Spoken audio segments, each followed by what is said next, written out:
Bonnie Woodward. Bonnie Woodward era una mujer de 47 años de Alton, Illinois. Sobrevivió 2 veces al cáncer y trabajó como cuidadora en el asilo de ancianos Eunice Smith. Bonnie tuvo 4 hijos, pero solo 3 vivían con ella. Su hija Heather, de 17 años, vivía con otra familia porque tuvo una discusión con Bonnie. La familia con la que vivía era la de Roger Carroll, su esposa Mónica y su hijo Nathan Carroll, de 16 años. Los conoció a través de la iglesia. Bonnie fue vista por última vez el 25 de junio de 2010 en el trabajo. Sus compañeros de trabajo la vieron hablando con un hombre desconocido y al día siguiente nunca más se presentó a trabajar. Sus compañeros de oficio y su novio se preocuparon, ya que era muy raro en ella, y la denunciaron como desaparecida. Lo primero que buscaron fue el hombre desconocido con el que vieron a Bonnie hablando. Increíblemente, se dieron cuenta de que se parecía mucho a Roger Carroll, el hombre con el que vivía la hija de Bonnie. La policía también encontró sus huellas dactilares en su coche. Cuando lo interrogaron, Roger le dijo a la policía que ni siquiera estaba en el área el día que ella desapareció. La policía no tenía pruebas físicas de que estuviera involucrado y tuvo que dejarlo ir. No había absolutamente ninguna otra pista y el caso se congeló como hielo. Eso fue hasta marzo de 2020. Nathan Carroll, que ahora tiene 25 años, quería contarle a la policía lo que realmente le pasó a Bonnie. Les dijo que guardó el secreto de su padre durante 10 años, pero recientemente su padre Roger había comenzado a abusar de su madre Mónica y ya estaba harto. Con extrema valentía, Nathan testificó contra su propio padre. Esto es todo lo que tenía que decir sobre lo que realmente pasó. El día en que Bonnie fue vista por última vez, el 25 de junio de 2010, Roger y Nathan regresaron temprano de sus vacaciones, dejando atrás a Mónica y Heather en casa de la abuela de Nathan. Roger pasó por delante del asilo de ancianos Eunice Smith y vio el coche de Bonnie. Luego le dijo a Nathan: «Bueno, ella está trabajando hoy». Más tarde esa tarde, Nathan escuchó 8 o 9 disparos en el patio trasero de su casa y fue a comprobarlo.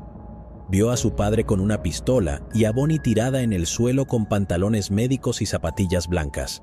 Luego, Roger ordenó a Nathan que iniciara un fuego. Roger recogió a Bonnie con un cargador frontal y la dejó caer en el fogón.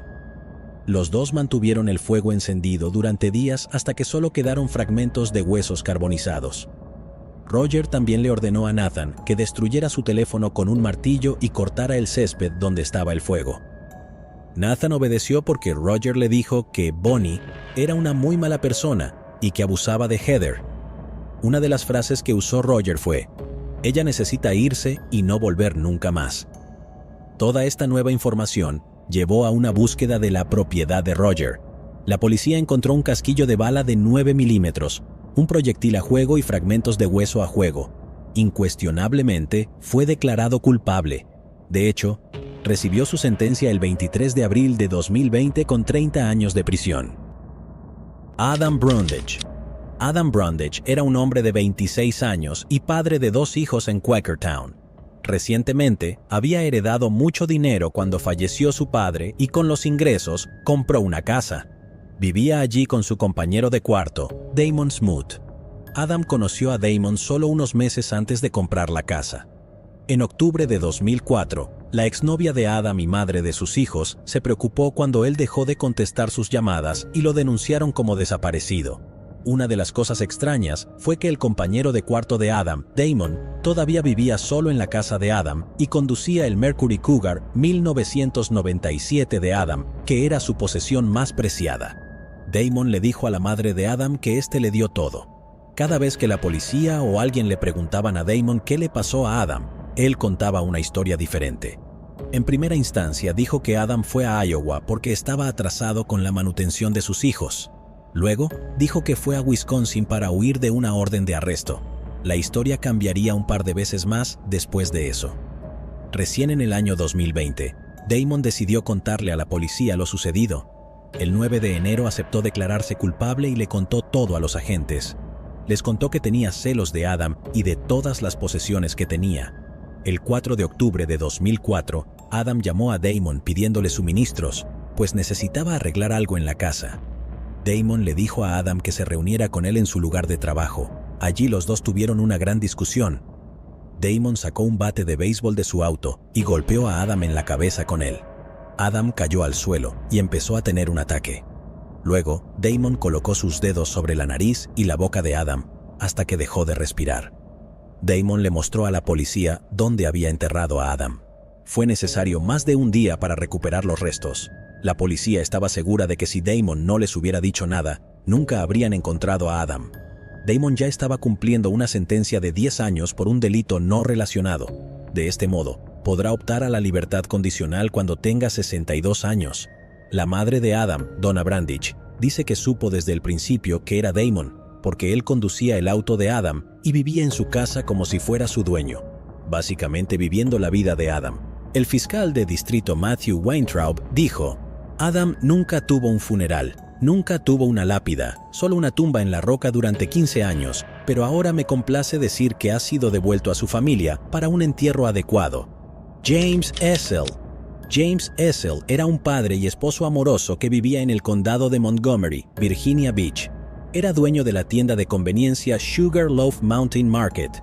En marzo de 1992, el cuerpo de James fue encontrado tirado detrás del mostrador. Fue apuñalado sin piedad 29 veces. Estaba claro que había luchado duro por su vida, ya que la sangre del sospechoso también fue encontrada en la escena del crimen.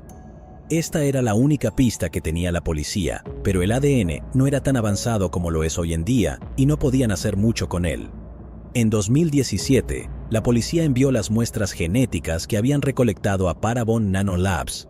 Parabon Nanolabs pudo hacer 2 imágenes, una de cómo podría haberse visto el sospechoso en 1992 y cómo podría verse en 2017. Desafortunadamente, esto no ayudó y la policía decidió centrarse en la genealogía genética para resolver este caso. Utilizaron bases de datos para encontrar familiares del sospechoso y los redujeron. En enero de 2020, lo limitaron a Hans Hewitt. El 10 de febrero, la policía recogió una muestra de ADN de Hewitt y coincidía perfectamente con la sangre que encontraron. 2 días después, fueron a detenerlo a su casa. Lo encontraron en su auto, llevaba un arma y saludó a la policía. Cuando le dijeron que la dejara caer y no lo hizo, recibió un disparo mortal. Un vecino suyo lo grabó todo. La esposa de Hans aún cree que su marido es inocente y ahora está trabajando para limpiar el nombre de su difunto. Weldon Mills. En la noche del 20 de septiembre de 2002, los residentes del complejo de apartamentos Hampton Woods, en el condado de Gwinnett, Georgia, se despertaron con el sonido de alguien usando un arma de fuego. Uno de estos residentes era una mujer que jugaba afuera con su hijo cuando escuchó un fuerte estallido. En el aparcamiento del complejo, un hombre acaba de recibir un disparo mortal en la nuca. Cuando la policía llegó al lugar, ya era demasiado tarde. La víctima fue rápidamente identificada como Weldon Mills, de 30 años. El departamento de policía del condado de Gwinnett inició inmediatamente la investigación. Interrogaron a algunos de los residentes del complejo, a su familia y a sus amigos. Se pidió a cualquiera que tuviera información que se presentara, pero nadie lo hizo. La policía cree que lo sucedido pudo haber estado relacionado con una disputa por sustancias ilegales. Sin embargo, no había sospechosos ni pistas reales. El caso pronto quedó frío como nieve. En 2019, la policía decidió volver a examinar el caso de Weldon Mills. Tal vez se perdió algo la primera vez, o tal vez alguien que no quiso decir algo al principio, hablaría ahora. La policía interrogó a muchas personas que no fueron interrogadas inicialmente. Viajaron a muchos estados para entrevistar a cualquiera que creyeran que pudiera saber algo, y resulta que alguien sí sabía algo. Gracias a estas entrevistas, la policía desarrolló suficiente causa probable para acusar a Titus Norwood, de 43 años. Al principio, fue difícil encontrar a Titus. La policía lo describió como con un estilo de vida transitorio. En marzo de 2020, fue encontrado en Lacey, Washington, sin ser arrestado. Ahora será extraditado al condado de Gwinnett para enfrentar los cargos en su contra. El subjefe de policía del condado, J.D. McClure, dijo textualmente: "El arresto en el caso ilustra la exitosa asociación entre la unidad de casos sin resolver de la policía del condado de Gwinnett y la oficina del fiscal de distrito. Continuaremos dedicando nuestro tiempo y recursos a resolver misterios así. Además, esperamos que este arresto traiga cierto grado de cierre a la familia del señor Mills". Fernando Calleros.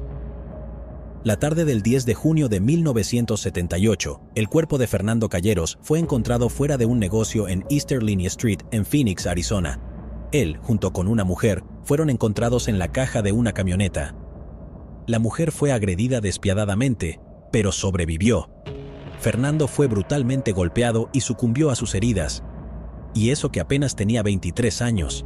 La investigación comenzó de inmediato y el Departamento de Policía de Phoenix utilizó todo lo que tenía disponible para tratar de encontrar a la persona que hizo esto.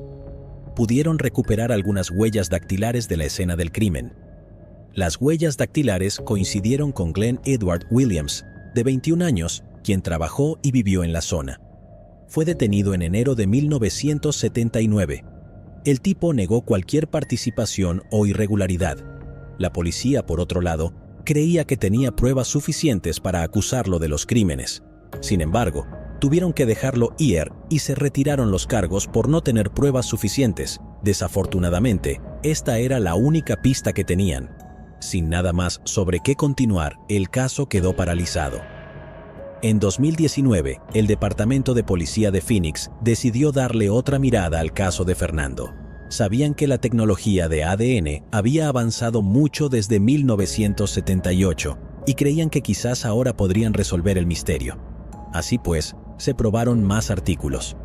Una prueba que resultó permitió a los científicos vincular a Glenn Williams con el crimen. La policía lo entrevistó nuevamente en abril de 2020. Como era de esperar, Glenn aún negó cualquier participación. Con base en la evidencia cubierta en 1978 y la nueva evidencia de ADN, la policía arrestó y acusó a Williams en relación con el caso sin resolver. El Departamento de Policía de Phoenix ahora considera que este caso por fin está resuelto. Su administrador del laboratorio criminalístico, Jody Wolf, dijo textualmente: "Hace 42 años, esos detectives hicieron un gran trabajo obteniendo, empaquetando y manteniendo las pruebas. Los científicos pudieron utilizar la evidencia probada con la tecnología actual e identificaron a Williams como sospechoso de su brutal ataque. Estamos buscando formas de utilizar las tecnologías actuales y nuevos enfoques para poder combinar la mejor ciencia con la mejor evidencia. Cuando hablamos de nuestro laboratorio criminalístico, es importante señalar que los hombres y mujeres que trabajan allí son realmente científicos. Hace 42 años, esos detectives hicieron un gran trabajo obteniendo pruebas, empaquetándolas y manteniéndolas.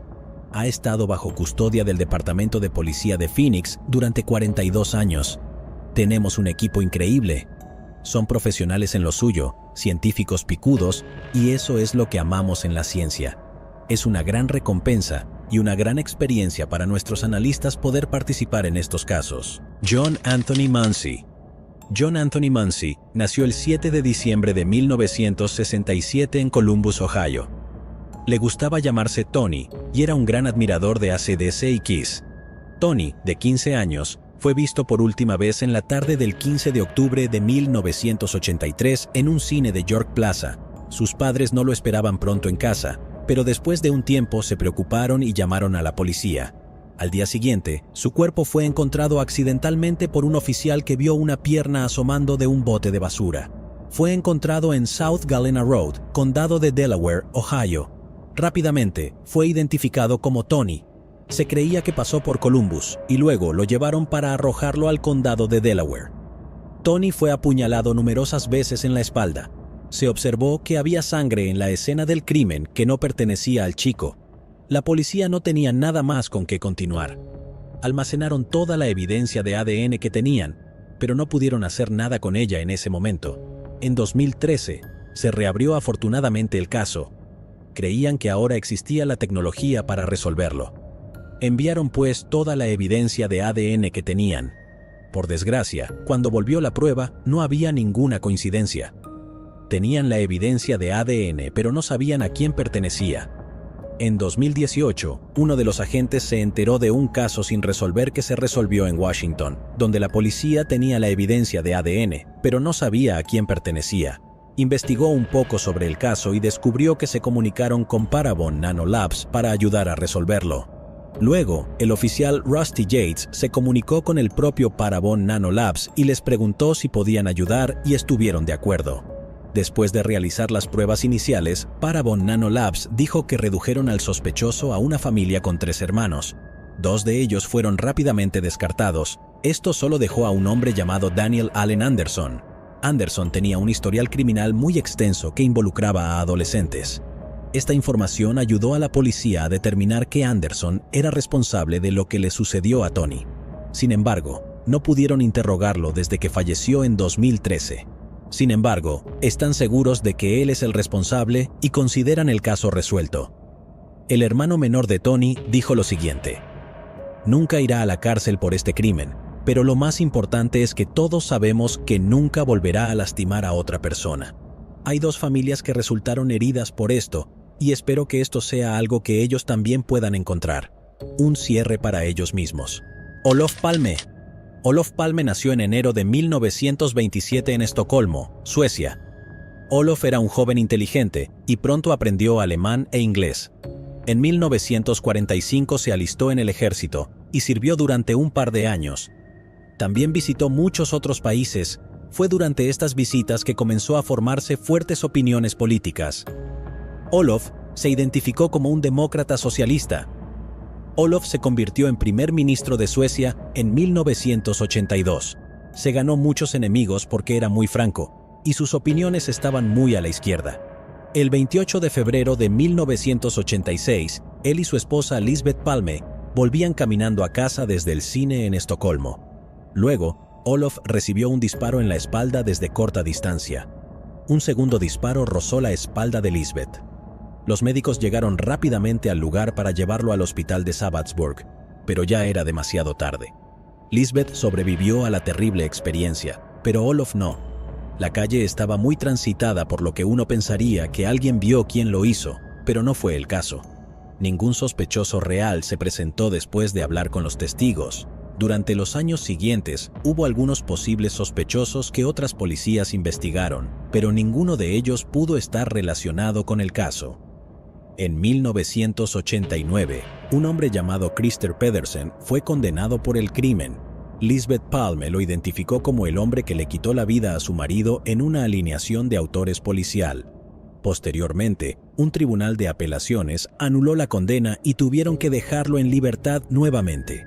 Luego, el 10 de junio de 2020, los fiscales suecos declararon públicamente que sabían quién acabó con la vida de Olof Palme. Lo llamaron Stig Engström, también conocido como Skandiaman. Engström fue una de las 20 personas que afirmaron haber presenciado el disparo de Olof. Trabajó como diseñador gráfico para Skandia Insurance Company, ubicada cerca de la escena del crimen. En la investigación inicial, Engström dijo a los investigadores que en realidad intentó resucitar a Olof. Sin embargo, durante la investigación más reciente, se descubrió que mintió. No significa necesariamente nada, pero se observó que Engström tenía opiniones políticas muy diferentes a las de Olof. Más tarde, los escritores suecos Lars Larsen y Thomas Pedersen lo identificaron como posible sospechoso. Engström se quitó la vida en el 2000, por lo que no se sabe realmente por qué los fiscales suecos ahora están tan seguros de que fue él. Sin embargo, han cerrado el caso y lo consideran resuelto. Fueron necesarios 34 años, 10.000 entrevistas y 134 confesiones antes de que se resolviera este caso. Mucha gente no está contenta con la conclusión a la que llegaron los fiscales suecos. No creen que haya pruebas suficientes para estar seguros de que Engström sea culpable. Los investigadores cometieron muchos errores durante la investigación, y el hecho de que les llevó 34 años resolver un caso tan publicitado pudo haber influido en su decisión. En muchos casos, en los que los medios y el público presionan a los investigadores para que resuelvan un caso, se cometen errores. Dado que Engström ya no está vivo, es posible que nunca sepamos realmente qué pasó. Sin embargo, por ahora el caso se considera resuelto. Susan Eads. Susan Eads era una mujer de 20 años de Texas. Ella aspiraba a ser modelo. En aquella época, en 1983, trabajaba como camarera. Susan trabajaba en un bar de tunas y también trabajaba a tiempo parcial en un lugar llamado Charlie's Bar. En agosto de 1983, salió temprano del trabajo y fue a un lugar llamado Jason's Club, donde fue vista por última vez. En un momento de la noche, un hombre desconocido la invitó a bailar, pero ella se negó. La última vez que la vieron fue cuando salió del club. Al día siguiente, su cuerpo fue encontrado en un terreno baldío en Nassau Road, uno en Seabrook, Texas. La policía determinó que el mono que llevaba la noche anterior la asfixió. Su Chevrolet Monte Carlo 1976 fue encontrado en un estacionamiento de Gulf State Yacht Boat Store, muy cerca de donde fue encontrado su cuerpo. Su anillo de clase de Clear Lake High School, con el que ella fue vista usando la noche anterior, y un collar de oro no estaba a la vista. La policía comenzó su investigación tomando muestras de ADN que encontraron en su mono. También hablaron con personas que la vieron en Jason's Club. La gente le habló a la policía sobre el hombre desconocido que había invitado a Susan a bailar con él. La policía de Seabrook creó este boceto compuesto del hombre misterioso. No estaban seguros de si este hombre estaba involucrado, pero en realidad no tenían otras pistas a las que seguir. Entonces, de la nada, un hombre extraño empezó a llamar a la madre de Susan. La mayoría de las veces simplemente llamaba y no decía nada. Más tarde empezó a hablar. Consiguió que la policía grabara las llamadas. El hombre afirmó que tenía fotografías de Susan. Incluso se ofreció a mostrárselos a su madre. Afirmó que se llamaba Paul y que vivía en Houston en Telephone Road. Este hombre siempre colgaba antes de que la policía pudiera rastrear la llamada. Tampoco cumplió con sus planes de mostrar las fotos. Se recurrió a un experto en idiomas para ver si podía encontrar algo de interés. El experto en idiomas pudo determinar que su acento es soberano, pero eso no lo limitó en absoluto. No se sabe si este hombre realmente estuvo involucrado o si simplemente alguien había leído sobre el caso en un periódico local. Después de esto, la policía no tuvo nada más con qué continuar y el caso pronto quedó cerrado. En 2017, los investigadores volvieron a investigar el caso. Se encontraron con un hombre llamado Anthony Shore. Vivía en el área donde encontraron a Susan en 1983. En 2017, cuando los investigadores observaron más de cerca, estaba en prisión. Anthony tenía una larga lista de víctimas cuyas vidas tomó de manera similar a como Susan perdió la vida. Sin embargo, utilizando las muestras de ADN que recuperaron en 1983, se descartó a Anthony. Los investigadores no pudieron hacer coincidir el ADN con nadie en su base de datos.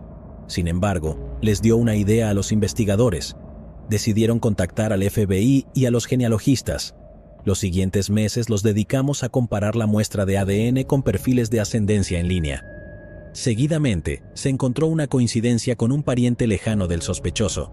El familiar era un niño pequeño en el momento del crimen. El familiar fue de gran ayuda, y después de algunas pruebas más, los investigadores creyeron que tenían a su hombre. Arturo Ray Davis era un veterano de Vietnam de 35 años y capitán de barco local.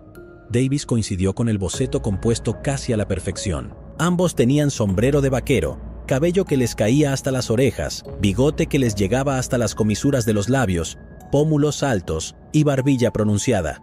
Sin embargo, no pudieron hablar de Davis, ya que falleció en un accidente automovilístico. Curiosamente, el accidente automovilístico ocurrió apenas 4 meses después de que él le quitara la vida a Susan, y ocurrió a menos de 1 milla de donde fue encontrada.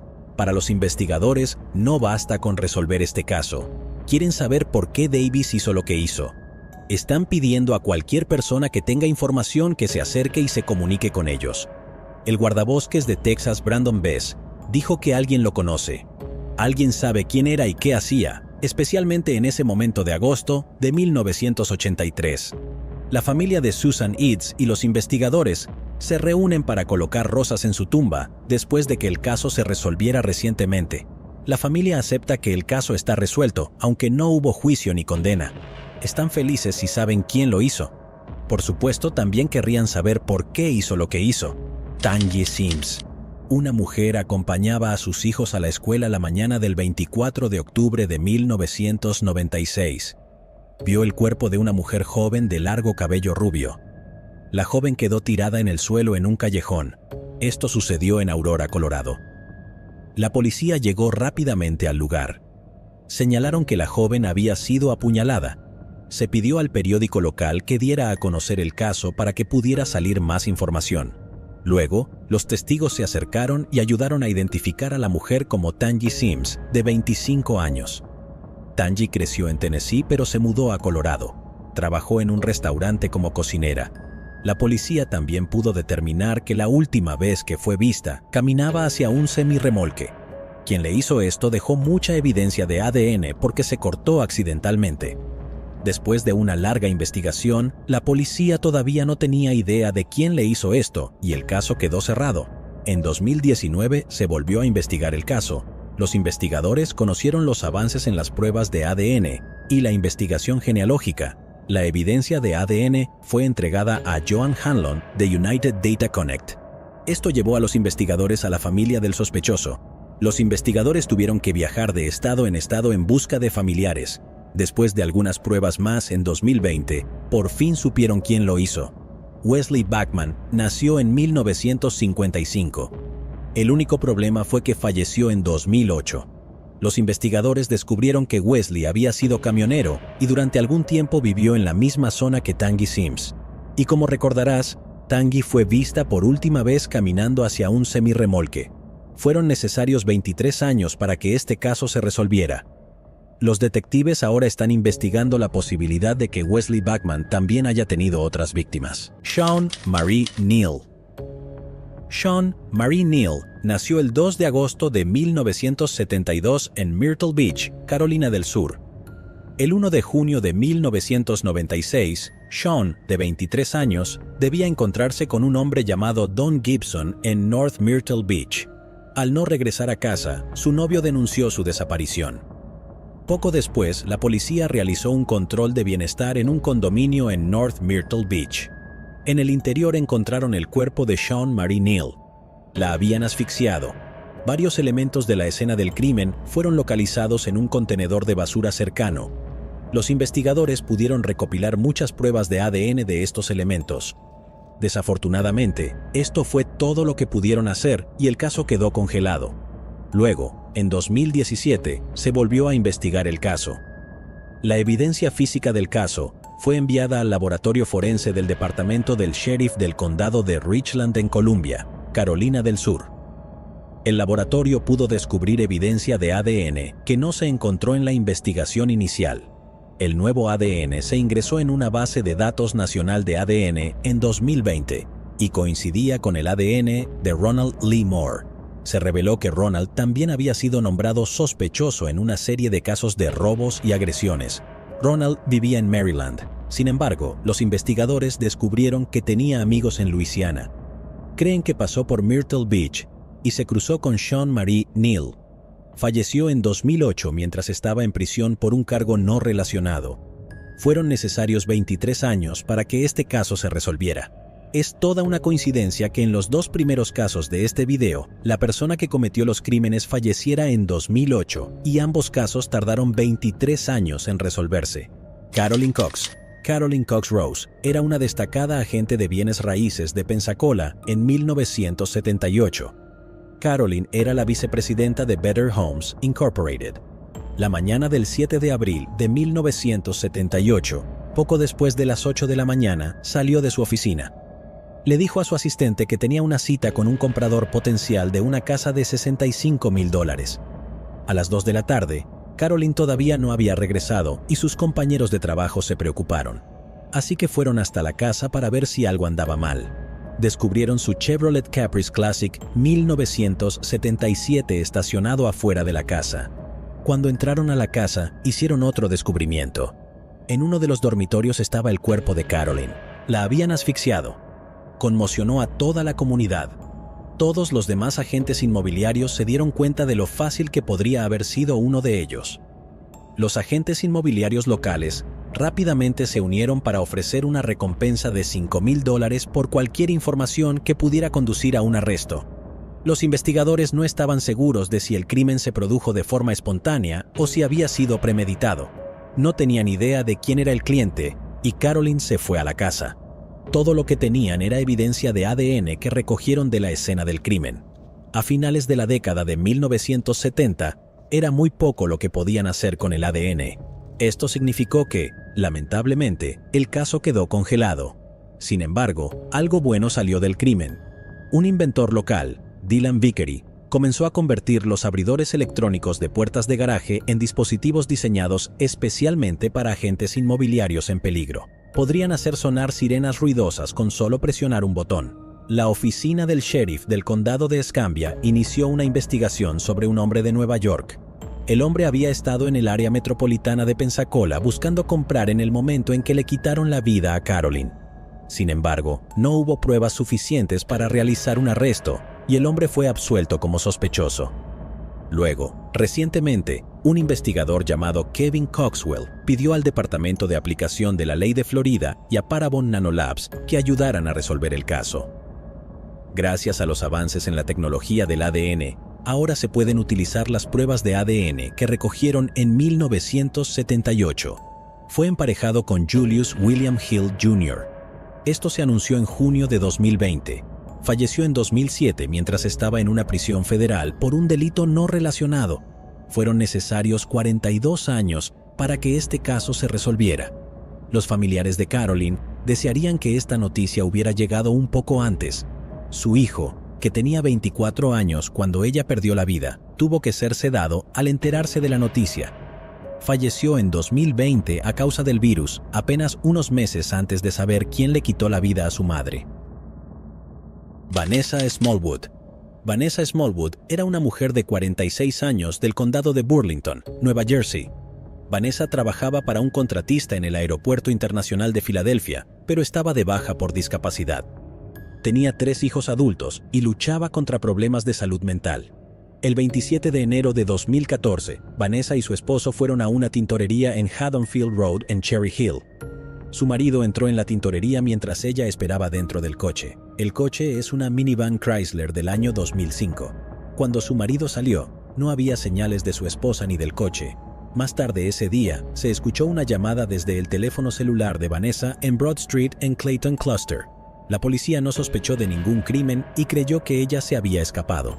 No hubo actividad en sus tarjetas de crédito o débito.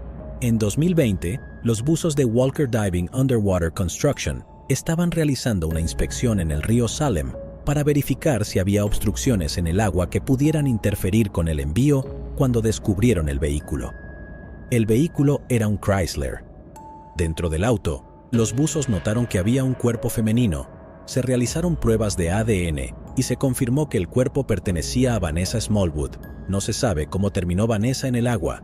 Su familia ahora al menos puede darle un entierro digno. Esther Lucille Westenbarger.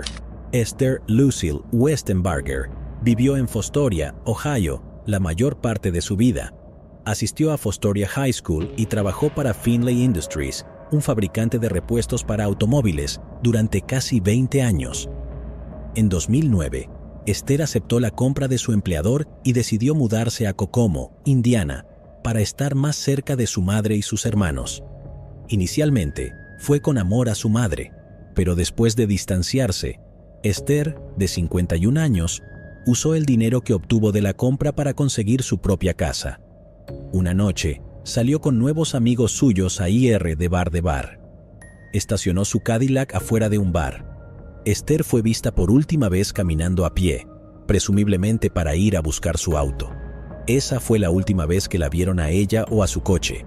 Después de que Esther se perdió una fiesta sorpresa que planeó para su mamá, la familia se preocupó y ella fue reportada como desaparecida el 13 de noviembre de 2009. Todos sus nuevos amigos fueron interrogados, pero no salió a la luz nueva información. Hubo un hombre que levantó sospechas. Vivía cerca de Esther y entraba y salía de prisión con frecuencia. Sin embargo, no había nada que lo vinculara con su desaparición y lo dejaron ir. La policía no solo buscaba a Esther, sino también su coche. Conducía un Cadillac con una matrícula personalizada de Ohio que decía MS Esther. Lamentablemente, la policía no pudo encontrarla ni a ella ni a su coche, y el caso quedó cerrado. Luego, el 17 de junio de 2020, el Centro de Despacho 911 del Condado de Howard recibió una llamada sobre un automóvil que fue encontrado en un estanque. Luego, se utilizó un equipo de buceo para recuperar el coche. Observaron que se trataba de un Cadillac y que en su interior se encontraba el cuerpo de una mujer. Cuando vieron la matrícula, ya sabían que era Esther. Sin embargo, Se realizaron pruebas de ADN y se confirmó que se trataba de Esther Lucille Westenbarger. La teoría principal es que, debido a que bebió demasiado, accidentalmente cayó al estanque.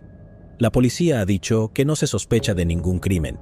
Su hija, Matilda Rood, tiene esto que decir: «Para mí, los últimos 10 años han sido miserables. No puedo responder de otra manera.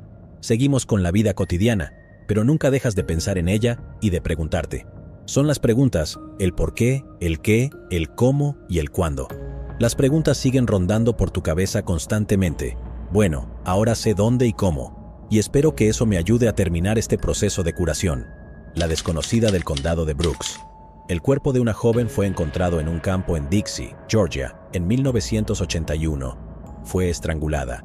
La policía intentó identificarla, pero no pudieron.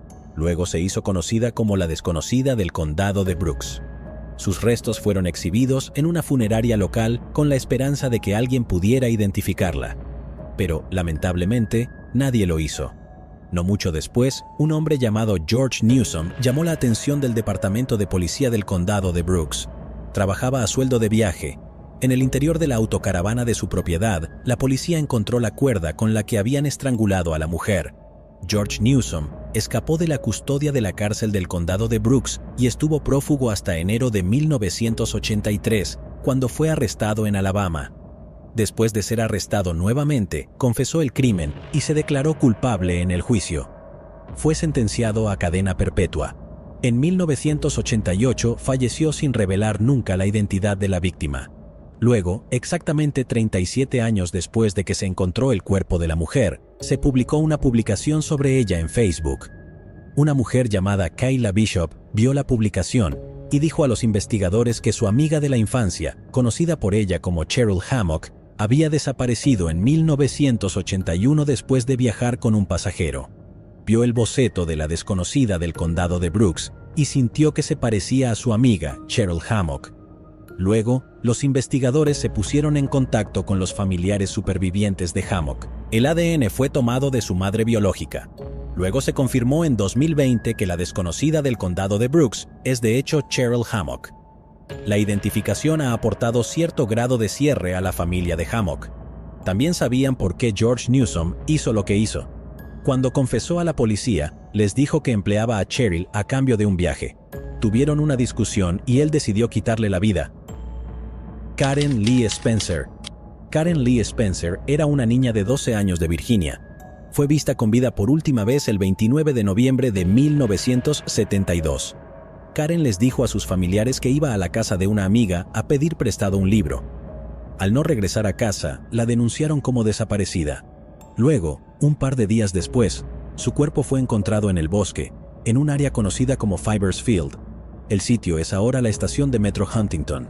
En 1972, muchos niños del barrio se reunían allí. Karen falleció debido a fuertes golpes en la parte superior del cuerpo.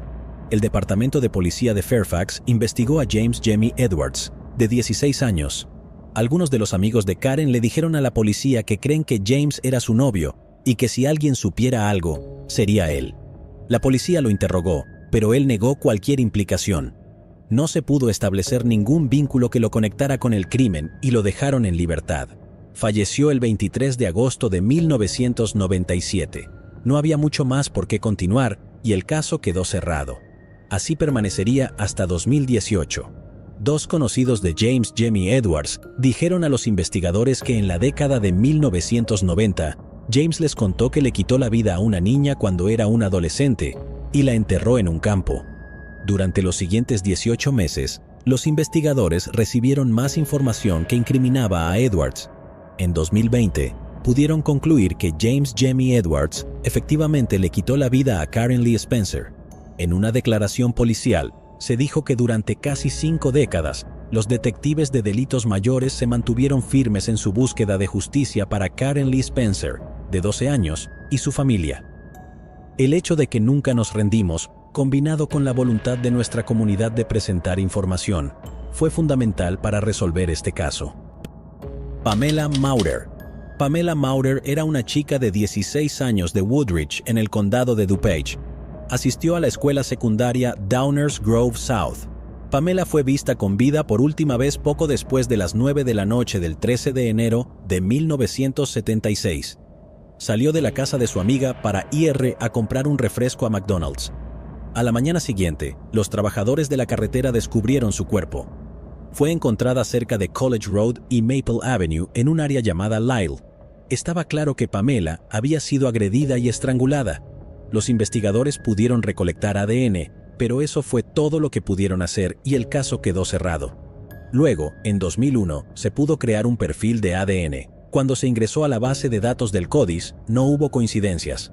Luego, en 2019, con la ayuda de Parabon Nanolabs, se pudo realizar un perfil de ADN más sofisticado. Se podría crear una descripción detallada del sospechoso.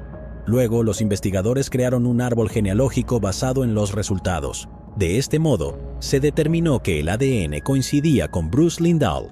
Las probabilidades de que el ADN coincidiera con otra persona eran de 1 entre 1.8 mil billones. Los investigadores viajaron a Texas para informar al hermano y al padre de Pamela que el caso ya está resuelto. Bruce Lindahl falleció a la edad de 28 años en 1980, y uno después de apuñalar a una víctima, porque accidentalmente se apuñaló a sí mismo. Hablando de karma, la policía ahora está investigando otras posibles víctimas que perdieron la vida a manos de Bruce Lindahl. Julia Hernández Santiago. El 10 de octubre de 1987, un transeúnte descubrió el cuerpo de una mujer en una ladera cerca de Estrella del Mar Road en San Diego. La habían agredido y estrangulado. La policía la identificó como Julia Hernández Santiago, de 26 años. Los investigadores reunieron varias pruebas clave en ese momento, pero no pudieron identificar a ningún sospechoso y el caso quedó congelado. Luego, en junio de 2020, la policía anunció que arrestaron a un hombre en relación con el asesinato de Julia. La policía dijo que James Charles Kingery, de 54 años, surgió como sospechoso después de ser arrestado en marzo por cargos no relacionados. Cuando fue arrestado, tuvo que proporcionar una muestra de ADN. Luego, en mayo, el laboratorio criminalístico notificó a la policía que el ADN de James coincidía con el ADN extraído del cuerpo de Julia. Luego, los investigadores siguieron nuevas pistas y verificaron toda la información hasta estar seguros de que James Charles Kingery es el responsable. Reza Trexler. El 15 de junio de 1984, Risa Trexler, de 15 años, visitó la casa de sus abuelos en Carolina del Norte. El abuelo de Risa salió al supermercado y su esposa fue a la peluquería. Cuando regresaron a casa, hicieron un descubrimiento sorprendente.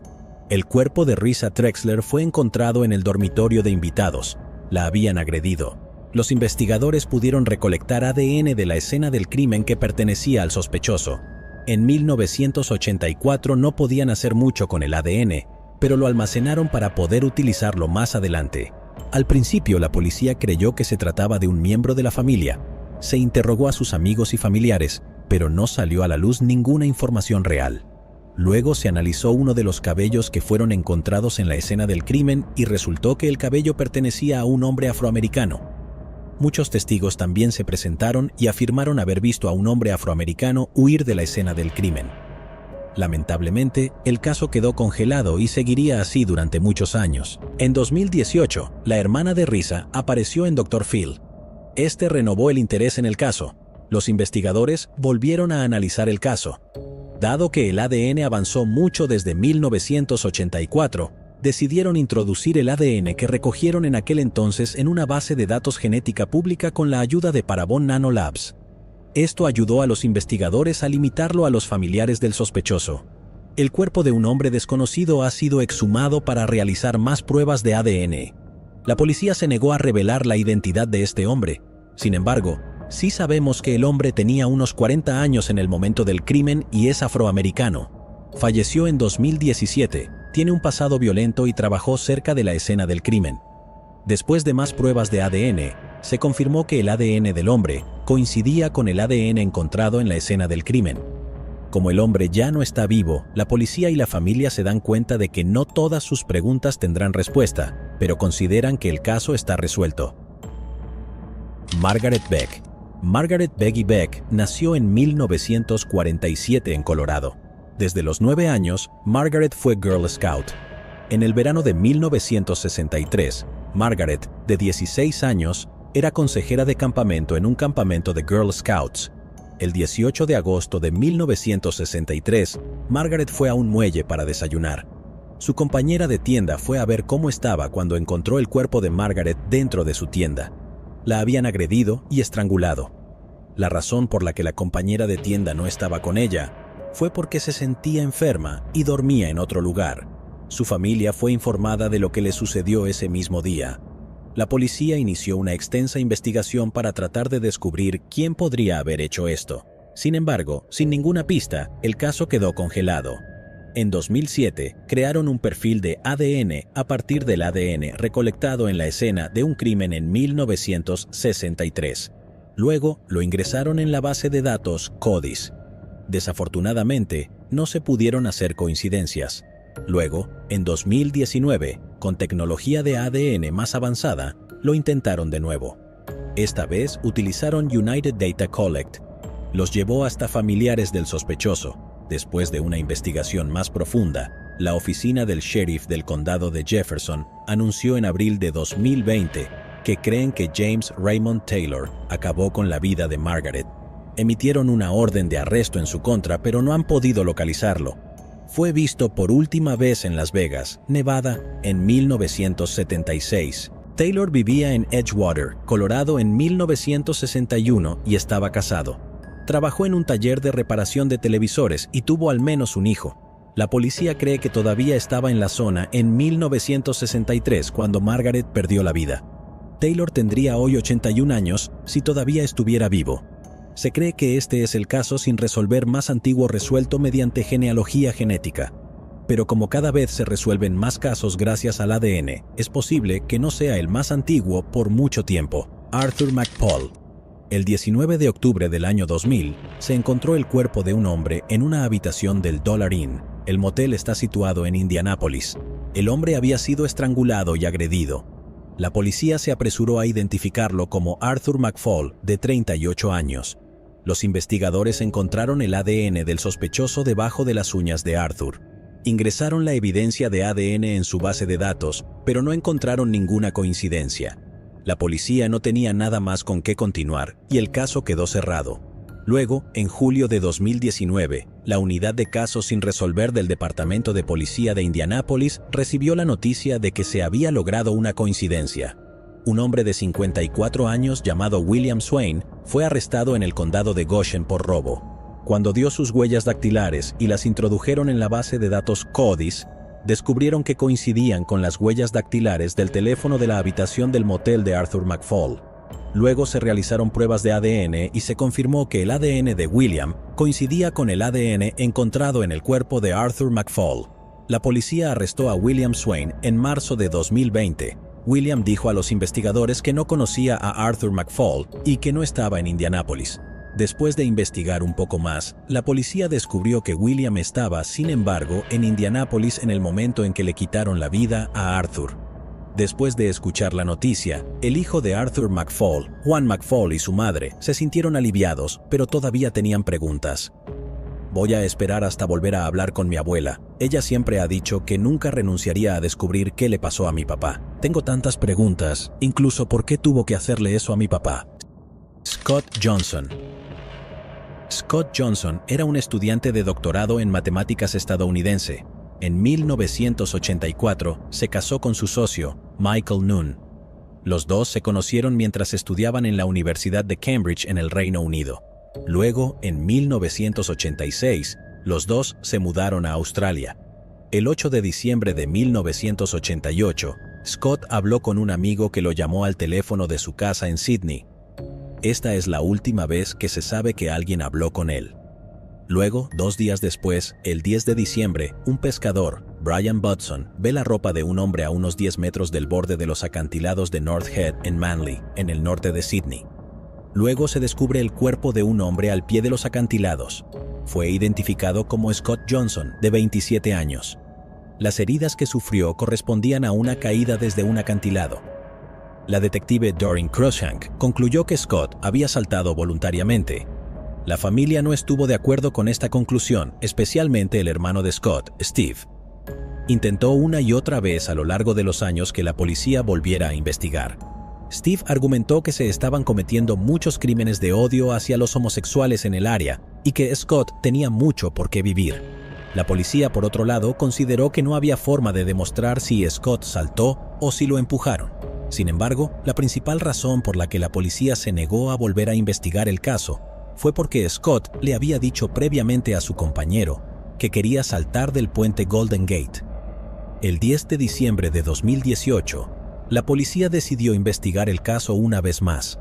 En ese momento, sintieron que Scott había sido empujado y ya no creían que hubiera saltado voluntariamente. A lo largo de los años, vieron cuántos crímenes de odio contra homosexuales había en el área y cómo otros habían sido empujados al precipicio. El 9 de diciembre de 2018, la policía de Nueva Gales del Sur anunció una recompensa de $1 millón por cualquier información que conduzca al arresto o condena de los atacantes de Scott Johnson.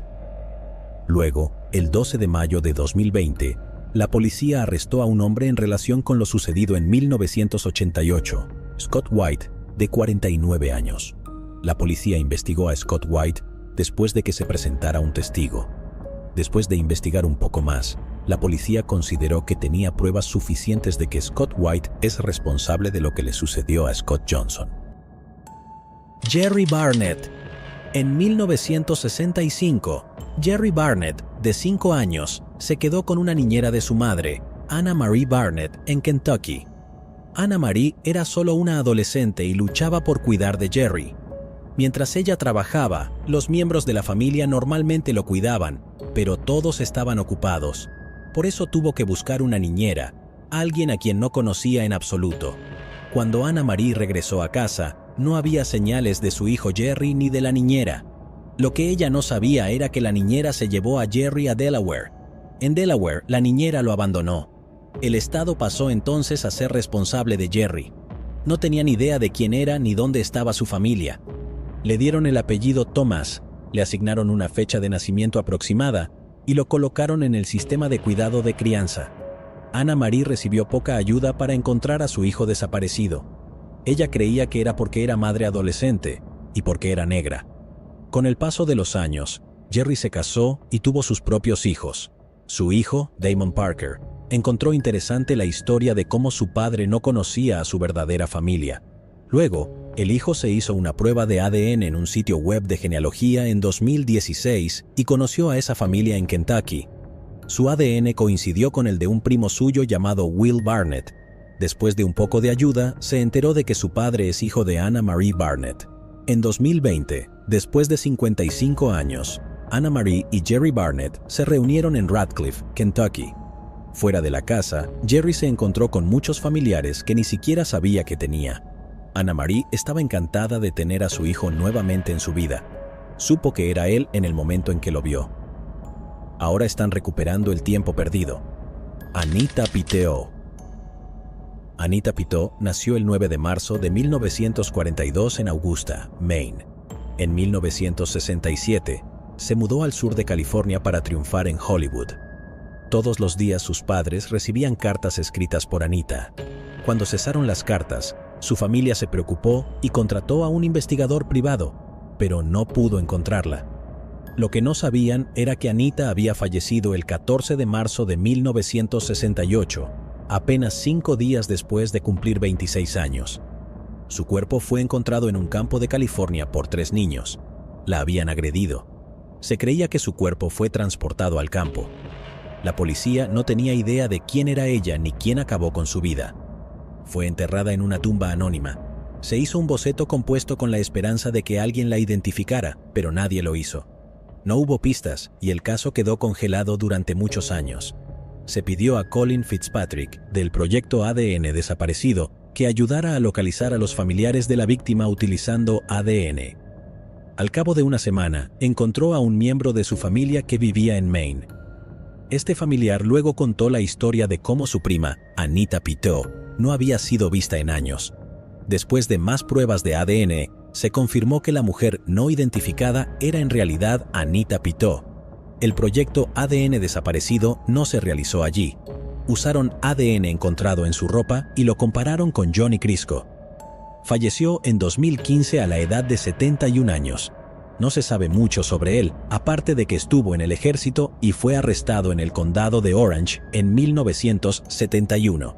Fue arrestado en 1971 porque agredió a una mujer. En aquel entonces tenía solo 17 años. A partir de entonces, Johnny se unió al ejército como paracaidista. Sin embargo, fue dado de alta por tener problemas de ira. Tenía 28 años cuando se cometió el crimen. Nunca estuvo en el radar de la policía hasta que se encontró su ADN en su ropa. La policía cree que Anita aceptó su aventón, y luego él le quitó la vida y arrojó su cuerpo en el campo. Los padres de Anita fallecieron, pero ella todavía tiene familiares sobrevivientes que ahora tienen un cierre. Todos estos años creyeron que Anita los había rechazado, pero ese no era el caso después de todo. En julio de 2020 se celebró un funeral en su memoria, Billy Fiegner. El 27 de octubre de 1985, un hombre y su hijo caminaban por un terreno. Estaban buscando un lugar para construir una casa en el condado de Parker, Texas. Mientras caminaban, se encontraron con restos humanos en el campo. Los restos habían sido desenterrados por animales. Los investigadores creían que una tumba poco profunda en la que se encontraron los restos había sido excavada apenas un año antes. Hicieron un seguimiento de numerosas pistas y personas desaparecidas para intentar descubrir quién era la persona. El laboratorio médico forense del condado de Tarrant examinó los restos y creyó que pertenecía a un hombre de entre 14 y 20 años. También estaban seguros de que pertenecía a un hombre blanco con ancestros predominantemente europeos. En 2018, se pidió a Parabon Nanolabs que ayudara a identificarlo. Tomaron el ADN de los investigadores y pudieron predecir el color del cabello y algunos rasgos faciales. Esta es la imagen que se les ocurrió y creyeron que así era el hombre. Se compartió, pero nadie se adelantó y lo reconoció. En 2019, con más pruebas de ADN, Parabon Nanolabs localizó a miembros de la familia del hombre. Fue difícil encontrar a los miembros correctos de la familia porque alguien de la familia fue adoptado. De hecho, creyeron saber quiénes eran los padres del hombre. Luego fueron a la Universidad del Norte de Texas para realizar pruebas de ADN a los padres. Después de más pruebas, pudieron confirmar que el hombre es Billy Fiegner, de 22 años. Sus padres contaron a los investigadores cómo Billy se fue a trabajar a California en 1985 y nunca volvieron a saber de él. Esto llevó a los investigadores a California porque querían saber qué le pasó a Billy. Allí se enteraron de que Billy trabajaba con otro hombre llamado Forrest Ethington. El par de ellos robarían monedas. En un momento, Billy decidió ir solo, pero lo atraparon. A Forrest le preocupaba que Billy lo delatara y decidió quitarle la vida. Una cantidad sorprendente de personas sabía sobre esto, y así fue como los investigadores se enteraron de todo esto. En 2020, cuando la policía consideró que tenía pruebas suficientes para acusar a Forrest Ethington de quitarle la vida a Billy, también se enteró de que Forrest falleció apenas un mes antes debido a un ataque cardíaco en una prisión. Los investigadores aún no tienen claro por qué Forrest y Billy estaban en Texas y no en California, pero aparte de eso, creen que el caso está resuelto después de tantos años. Esta es la única foto de Billy, ya que todas las demás fotos de él fueron destruidas durante el huracán Katrina. Estoy sumamente orgulloso de nuestros investigadores y las agencias que nos ayudaron a resolver este caso. Varias agencias policiales unieron recursos para cerrar este caso y darle un cierre a la familia con respecto a su hijo. Melissa Lee. Melissa Lee era una chica de 15 años de Bothell, Washington. Fue secuestrada entre las 9:30 de la noche y la medianoche del 13 de abril de 1993 en su domicilio. Al día siguiente, 14, su cuerpo fue encontrado en un barranco en Everett, Washington. Estaba claro que la habían estrangulado y agredido. Sin embargo, la policía no tenía claro si Melissa conocía al sospechoso o qué la llevó a perder la vida. En una libreta de direcciones de Melissa, la policía encontró el nombre de Michael en una de las páginas junto con su número. Fue entrevistado varias veces. La policía supo que se llamaba Alan Dean y que tenía 35 años. A la policía le pareció interesante que tuviera un nombre diferente. También se enteraron de que Alan, de 35 años, estaba saliendo con Melissa, de 15 años. Otra prueba incriminatoria contra Alan fue que fue acusado de agredir a un menor en Arizona. La policía confiaba en que él era responsable de lo que le pasó a Melissa.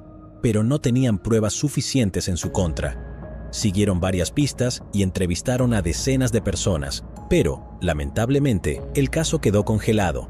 Luego, en 2020, la oficina del sheriff del condado de Snohomish decidió pedir ayuda a Parabon Nanolabs, una empresa de genealogía. Parabon Nanolabs realizó un análisis de genealogía genética a partir de pruebas encontradas en la escena del crimen. Uno de estos objetos era una colilla de cigarrillo desechada. Esto los llevó hasta varios familiares del sospechoso. Así pues, el laboratorio criminalístico de la Patrulla Estatal de Washington pudo confirmar que el ADN en la escena del crimen coincidía con el ADN de Alan Dean, que ahora tiene 62 años. En julio de 2020 fue detenido sin incidentes en su domicilio. Adam Forney, sheriff del condado de Snohomish, dijo lo siguiente: "El arresto de ayer muestra cómo la determinación de nuestros detectives, combinada con los nuevos avances en la tecnología del ADN, continúa acercándonos un paso más a la justicia para las víctimas y sus familias, incluso décadas después". Los investigadores dijeron que el caso aún está bajo investigación y pidieron que si alguien tenía información sobre las actividades de Dean alrededor de 1993, lo presentara. Los investigadores dijeron que el sospechoso usó el nombre falso de Mike o Michael. Alan Dean permanece en la cárcel del condado de Snohomish con una fianza fijada en $2 millones. La madre de Melissa, Sharon Lee, dijo: "Estoy feliz de haber vivido lo suficiente para ver que esto suceda. Espero que se pudra en el infierno". La madre de Melissa siente que tiene respuestas. ¿Pero acaso no has visto este otro crimen? Yo no me lo perdería, ¿eh?